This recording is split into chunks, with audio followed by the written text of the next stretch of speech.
Баршаңызға қайырлы күн. Бүгін морозильникте қатырылған перец дайындайтын боламын.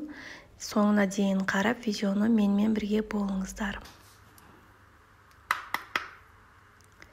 Ең алдымен перецтерімізді жуып, тазалап, құрғатып, сүртіп аламыз. Сулы болса, жөнді біздің перецтеріміз қатпай қалады. Сол үшін барлығын құрғатып, сүртіп аласыздар. Өздеріңізге ыңғайлы етіп, күнделікті тамаққа, немесе бүтіндей, пиццаға осылай турап алсаңыздар болады. Лағманға менде 3 түрлі турадым. Біреуін осылай бүтіндей сақтаймын. Домалақтап, немесе үлкен 4-5 тығып, майда күнделікті тамаққа осылай турап алдым. Ыңғайлы етіп 1-2 уыстан салып пакетімізге ауасын шығарып, осылай барлығын сала беретін боламыз. Морозильниктеріңізді өшірмей, күнделікті қосылып тұрған морозильникке саласыздар. Өшіп қалса, біздің перецтеріміз бұлжырап ағып кетеді. Осылай барлығын жайғастырып, бірінің ішіне бірін салып жайғастырдым. Морозильниктегі орынды үнемдеу үшін.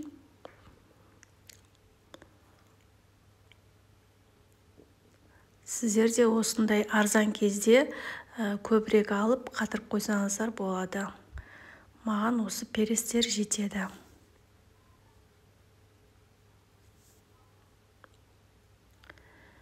Менің арнама тіркелмесеңіздер, тіркеліп, лайк басып, комментарий бөліміне өзіңіздің пікіріңізді жазып кетіңіз. Менің арнамда бұдан да басқа ыстық тағамдар, салаттар, торттар, пирожнилар бар. Кіріп көріңіздер. Морозильниктен алғаннан кейін бірден тамаққа қосып жібересіздер мұз күйінше. Оны жібітіп қоюдың қажеті жоқ.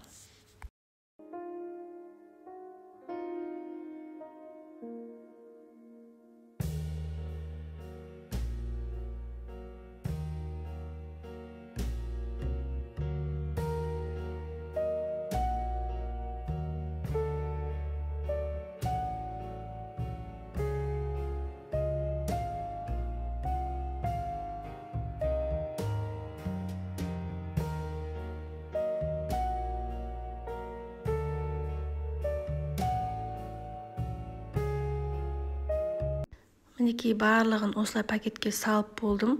Енді морозильникке бірінің үстіне бірін қоя беремін. Менімен болғандарыңызға рахмет. Келесі видеоларда кездескенше сау саламатта болыңыздар.